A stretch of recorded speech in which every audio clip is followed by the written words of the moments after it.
Concrete crunches under cheap sneakers. A damp wind smells of diesel and old rain. Fear doesn't announce itself with a roar. It creeps in through sweaty palms and a tight chest. Sometimes standing up isn't a choice born of courage. It's just a clumsy, desperate reflex in a parking lot. Caleb did not want to be a hero. He just wanted to buy a lukewarm soda and make it back to his cracked driveway without being seen. At 15, Caleb possessed the kind of frame that seemed designed to apologize for its own existence. Shoulders slouched, eyes glued to the scuffed toes of his boots, he navigated the world trying to be invisible. But invisibility is a luxury in a small town, especially when Trent and Kyle were bored. The gas station sat on the edge of the county line, bathed in the sickly yellow glow of flickering sodium lights. Moths battered themselves against the glass doors. Caleb clutched his crinkled dollar bills, standing near the rusted ice freezer, waiting for the coast to clear. It wasn't. Trent's lifted truck was idling by pump number 4, blasting tinny bass that rattled the loose plastic of the vehicle's bumper. Trent leaned against the truck bed. He wore pristine white sneakers that never seemed to touch dirt, and he was currently flicking a lighter, open and closed. Clack hiss, clack hiss. The sound made Caleb's stomach tighten into a hard, cold knot. Caleb tried to slip past, hugging the brick wall. "Hey, skunkweed!" Trent didn't even raise his voice. He didn't have to. The quiet authority of a predator was enough. Kyle, chewing on a mangled plastic straw, snickered and pushed off the hood of the truck. They boxed Caleb in against the heavy locked cage that held the propane tanks. The smell of sour teenage sweat and harsh body spray invaded Caleb's space. "You got $1 for me, Caleb?" Trent asked, stepping close enough that Caleb could see the acne scars along his jawline. I'm just getting a drink, Trent." Caleb mumbled his voice, betraying him with a pathetic squeak. He hated himself for it. He hated the way his knees felt like water. Trent reached out, snatching the wrinkled bills from Caleb's trembling fist. "Thanks. You're a real charity." Caleb swallowed hard. He prepared for the shove, the trip, the usual routine. But Trent's attention suddenly shifted. Tied to the heavy steel pole of the air pump station was a dog. It wasn't a pretty animal. It was a massive block-headed Staffordshire mix, with a brindle coat turning grey at the muzzle. Its left ear was torn, and it favoured one of its back legs, sitting awkwardly on the oil-stained concrete. It panted quietly, eyes fixed on the glass doors of the convenience store, waiting for its owner. Trent smirked, the lighter clicking in his hand. Ugly mutt. Probably rabid. Kyle chimed in, tossing his chewed-up straw at the dog. It bounced off the animal's broad snout. The dog didn't growl. It just blinked, pulling slightly against its thick leather leash, letting out a low, anxious whine. Trent took a step toward the dog. He kicked a spray of loose gravel directly into the animal's face. The dog flinched, backing up, until its hindquarters hit the air pump machine. "Let's see if it bites," Trent said, pulling a half-empty can of energy drink from his truck bed. He shook it. Caleb couldn't breathe. The air in his lungs felt trapped. He didn't think about the consequences. He didn't experience a sudden surge of adrenaline or righteous fury.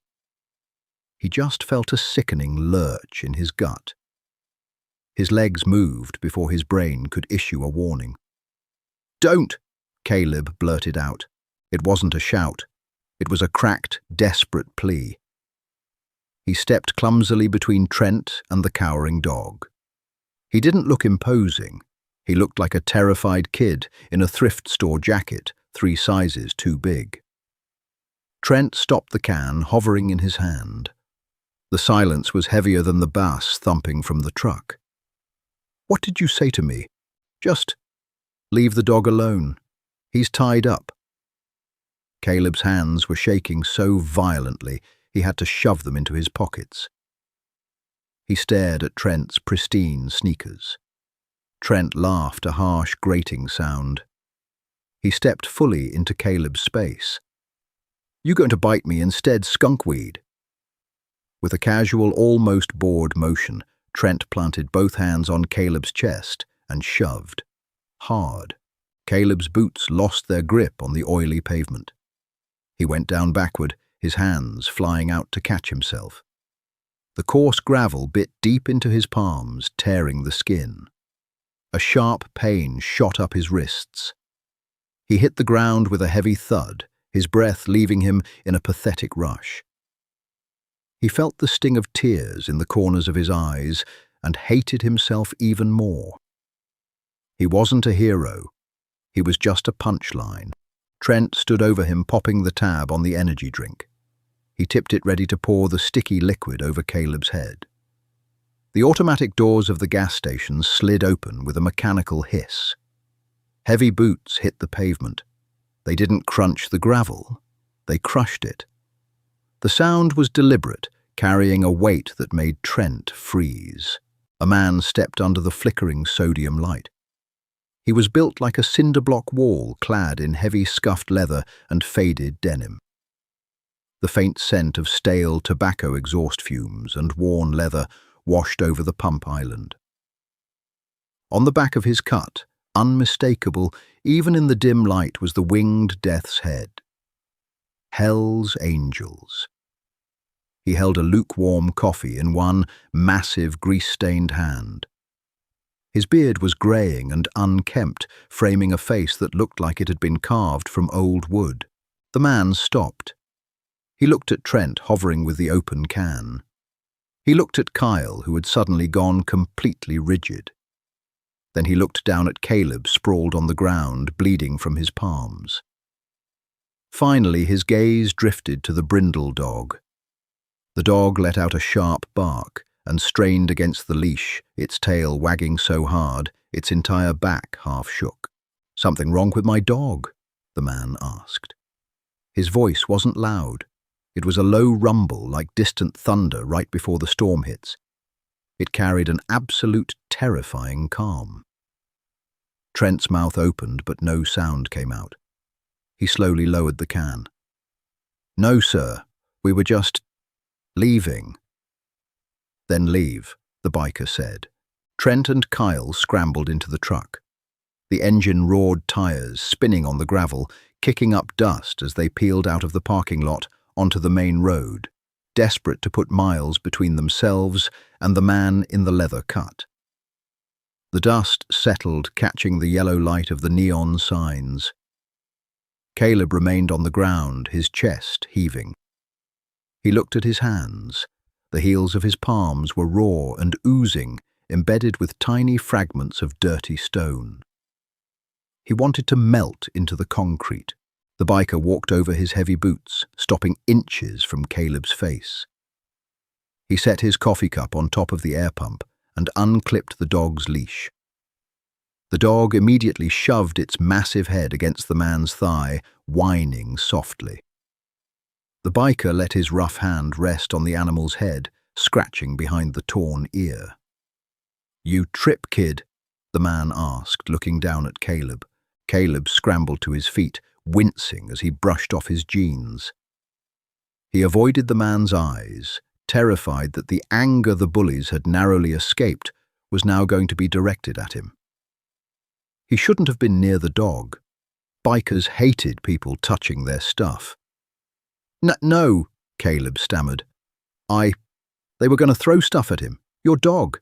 I just got in the way. I'm sorry." The biker didn't say anything.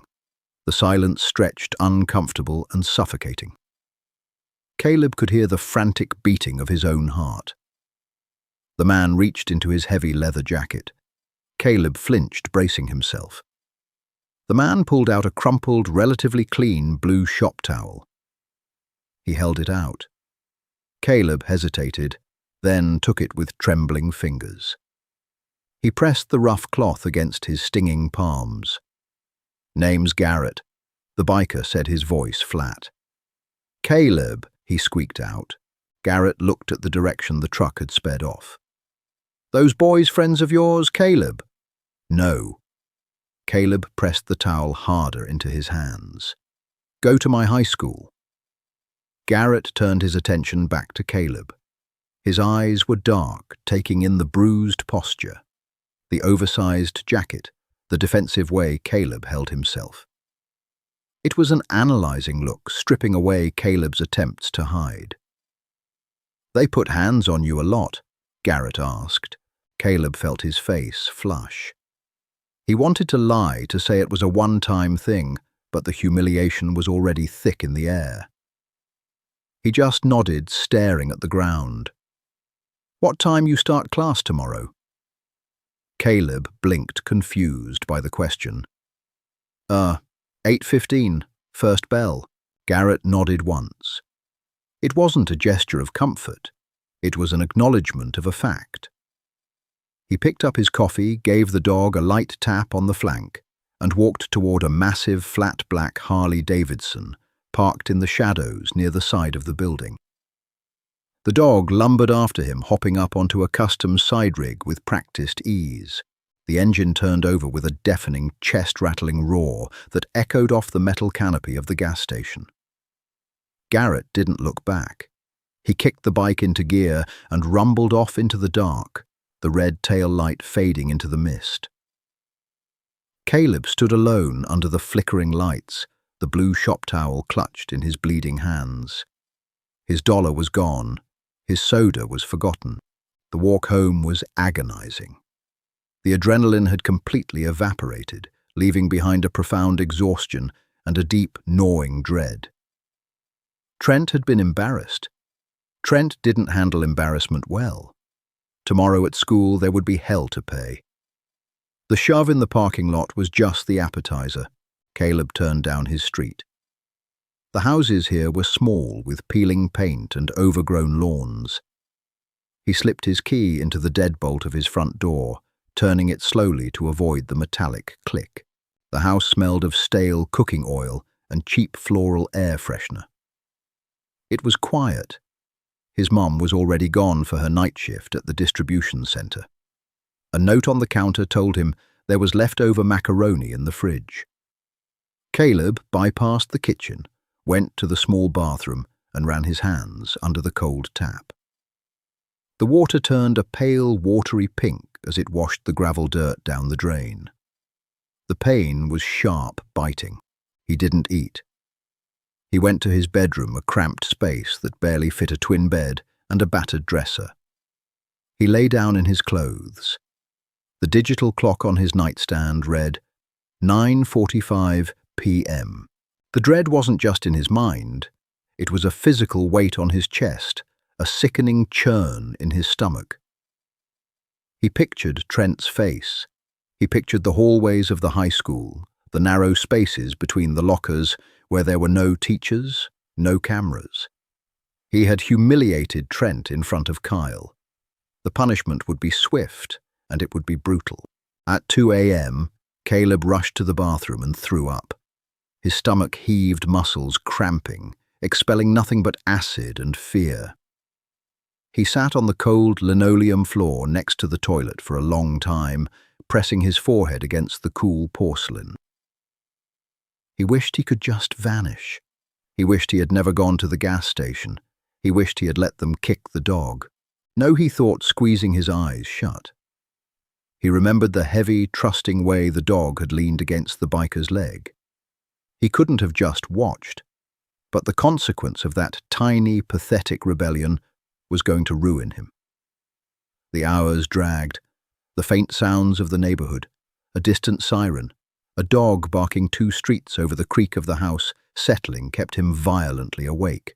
By 6:30 a.m., the sky outside his window shifted from pitch black to a bruised, dull purple. The alarm on his phone started blaring a harsh electronic tone. Caleb hit snooze. He sat on the edge of his bed. His palms were stiff and sore, scabbed over with dark, angry red marks. He grabbed the same oversized thrift store jacket from the back of his chair. It was dirty from the gravel, but he put it on anyway. It was armor, however flimsy. He walked into the kitchen, poured a glass of tap water, and forced it down. His mouth tasted of bile and old toothpaste. It was a 20-minute walk to the high school. Usually, Caleb kept his headphones in, listening to loud, aggressive music that made him feel bigger than he was. Today, he left the headphones in his pocket. He needed to hear if footsteps were coming up fast behind him. The morning air was biting, carrying the chill of late autumn. The sidewalks were mostly empty, save for a few younger kids walking to the elementary school. Caleb's boots dragged. Every step closer to the sprawling brick building of the high school felt like a step toward an execution. He reached the corner of Elm and Maple, 2 blocks from the main entrance. He could see the yellow school buses lining up, depositing crowds of noisy, energetic teenagers. He stopped behind a large oak tree, his back pressed against the rough bark. He was breathing too fast. His chest hurt. He closed his eyes, trying to force his heart rate down. Just get through the doors, he told himself. Just make it to first period. But as he stood there shivering in the morning damp, a sound began to build in the distance. It wasn't the rumble of a school bus, and it wasn't the tinny bass of Trent's truck. It was a low, synchronized vibration that seemed to travel through the concrete beneath his boots. It sounded like a thunderstorm rolling down Main Street. Caleb opened his eyes and looked down the road. Panic gripped Caleb's throat. He pressed his spine harder against the rough bark of the oak tree, convinced for a wild, irrational second that the sound was coming for him. First came a single flat black Harley-Davidson, leading the formation. Then came 2 more. Then 10. Then a flood. The street, usually occupied by sleepy commuters and yellow school buses, was instantly swallowed by a river of heavy metal, scuffed leather and denim. It wasn't a parade. It was an occupation. 300 motorcycles riding in tight, disciplined formation. The air thickened with the acrid, choking smell of unburned hydrocarbons and hot grease. The synchronized rumble of the engines wasn't just loud. It was a physical weight pressing against Caleb's chest, rattling the loose change in his pockets and vibrating his teeth. Riding point was Garrett. He wore the same scuffed leather, cut the winged death's head stark against his broad back. Bolted to the side of his massive bike was a black diamond plate sidecar. Inside sat the brindle Staffordshire mix, strapped into a heavy leather harness, its head resting on the lip of the metal tub tongue, lolling out. Garrett didn't look left or right. He tracked straight toward the corner of Elm and Maple. He spotted the oversized thrift store jacket hiding behind the oak tree. Garrett raised one heavy-gloved fist into the air. Behind him, 300 sets of brakes squealed. 300 boots hit the pavement in a synchronized gravel-crunching wave. The entire column ground to a halt, completely blocking both lanes of traffic. Cars backed up. A distant horn honked, then immediately fell silent, as a burly rider on a chopped panhead turned his head and stared the driver down. Garrett idled his bike to the curb, right at Caleb's feet. The heat radiating off the massive V-twin engine hit Caleb's legs like an open oven door. Garrett popped his kickstand down. He didn't smile. He reached around to the back of his sissy bar, unhooked a scuffed black half-helmet, and held it out. "Put it on," Garrett said. His voice barely carried over the idle of 300 heavy cruisers, but Caleb heard it. Caleb stared at the helmet. His scraped, oozing palms throbbed as he reached out and took it. The helmet was heavy. It smelled intensely of old sweat, stale cigarette smoke and hair oil. He slipped it over his head. It was 2 sizes too big, wobbling loosely on his skull. He fumbled with the chin strap, his trembling fingers struggling with the D-rings. Garrett watched him for a second, then reached over, swatting Caleb's hands away. With thick, calloused fingers, the biker threaded the strap and pulled it tight, snapping the button with a sharp click. "Get on!" Caleb hesitated. He looked at the endless sea of patched riders stretching down the block. Men with greying beards, facial tattoos, and cold eyes. They were all watching him. He felt absurd. He felt entirely out of place, a skinny, bruised kid in cheap sneakers about to climb onto a machine that looked like it ate gravel for breakfast. He swung his leg over the passenger pillion. His boot dragged across the leather, but Garrett didn't flinch. Caleb settled onto the small, hard pad. He didn't know where to put his hands. He grabbed the steel grab rails under the seat, his raw palms screaming in protest against the cold metal. The brindle dog in the sidecar turned its massive head, sniffed Caleb's knee, and let out a soft, low woof, its tail thumping against the diamond plate. Garrett kicked the stand up. "Hold on." He didn't wait for Caleb to grip tighter. Garrett dumped the clutch. The Harley lurched forward with neck-snapping torque. Caleb gasped, his torso jerking backward. By pure instinct, he let go of the rails and wrapped his arms tightly around Garrett's thick waist, burying his face against the cold, stiff leather of the man's cut. He expected Garrett to yell at him to shove him off. Bikers had rules about this kind of thing, didn't they? But Garrett just leaned forward, twisting the throttle. The pack moved. It was a sensory overload that defied description. Caleb was entirely enveloped in the chaotic symphony of internal combustion. The wind tore at his oversized jacket, snapping the cheap nylon against his sides. The heat from the exhaust pipe baked his right calf. The vibration traveled from the foot pegs, up through his boots, and deep into his bones. He opened his eyes, slightly peeking past Garrett's thick bicep. They were rolling down Main Street at 20 miles an hour. Pedestrians had stopped on the sidewalks, cell phones raised, mouths open. Shop owners stood in their doorways. Caleb felt a bizarre cocktail of intense embarrassment and absolute untouchable safety. For the first time in his 15 years, nobody was looking at him with pity or contempt. They were looking at him with awe. He wasn't the invisible kid today. He was riding with the thunder. The high school parking lot was a hive of morning activity. Yellow buses were disgorging hundreds of teenagers. The main double doors were propped open, smelling faintly of institutional floor wax and damp mops. Trent's lifted truck was parked in its usual prime spot near the front steps. Trent Cahill and 3 other boys were leaning against the tailgate, laughing loudly, holding paper cups of coffee. Trent was wearing a brand-new Letterman jacket, looking like the king of a very small, very sad castle. The deep, rumbling wave hit the parking lot before the bikes were even visible. The laughter died. Teenagers stopped mid-sentence. The crossing guard lowered her stop sign, her mouth falling slack. Garrett turned his Harley onto the wide, sweeping driveway of the school. He didn't slow down to a creep. He rode with purpose, cutting directly through the bus lane. The buses slammed on their brakes. Behind him, the army of Hell's Angels poured into the parking lot. They didn't park in the designated student spaces. They parked everywhere. They hopped the curbs, idling on the manicured grass. They blocked the exits. They circled the perimeter, forming an impenetrable wall of steel, chrome, and leather around the front entrance. Garrett pulled his bike up parallel to Trent's lifted truck, stopping less than 3 feet from the front bumper.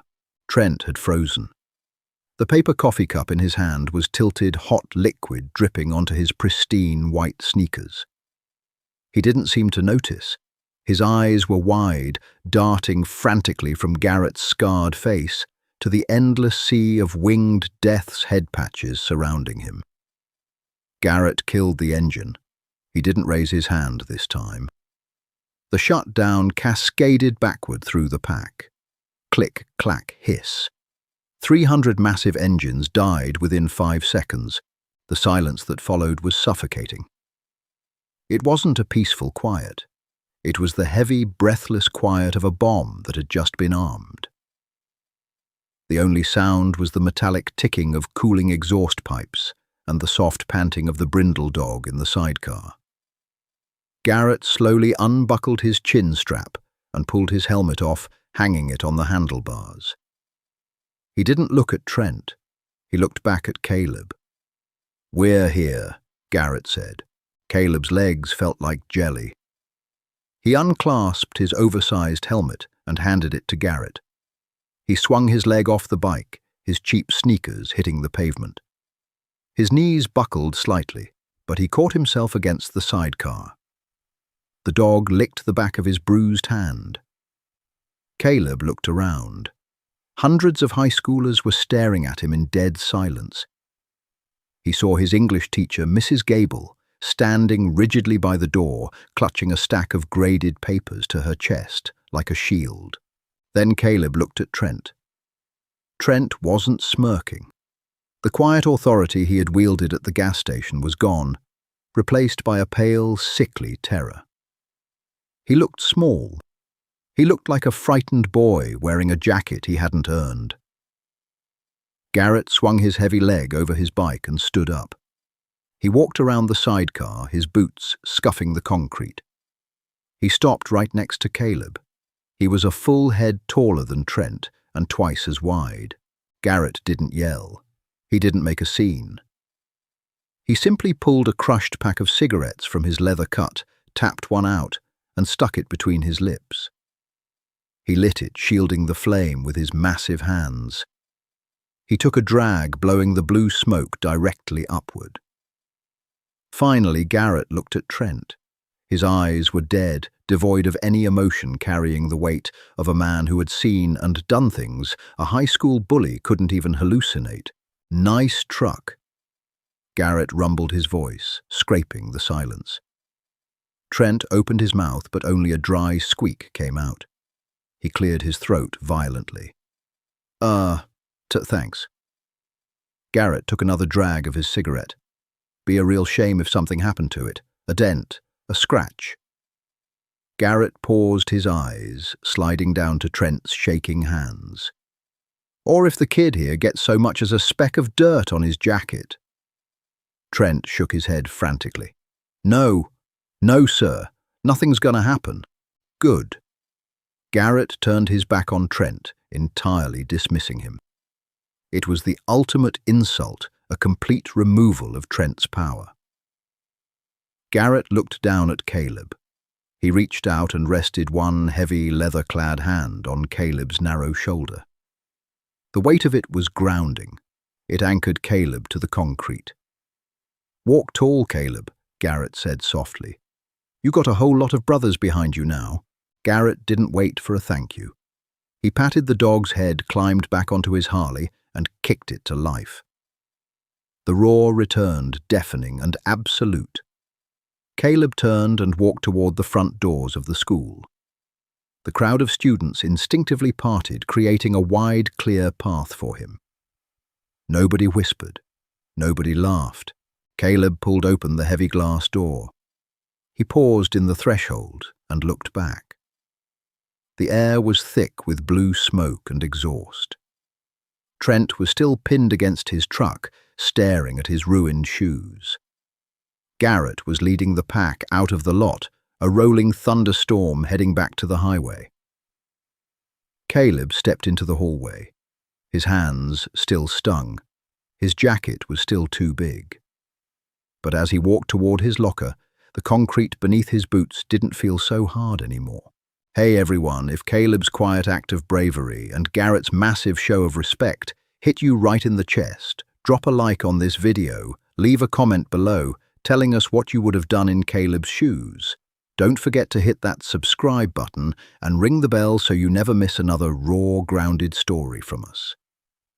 Share this with a friend who needs to remember that sometimes standing up is worth it.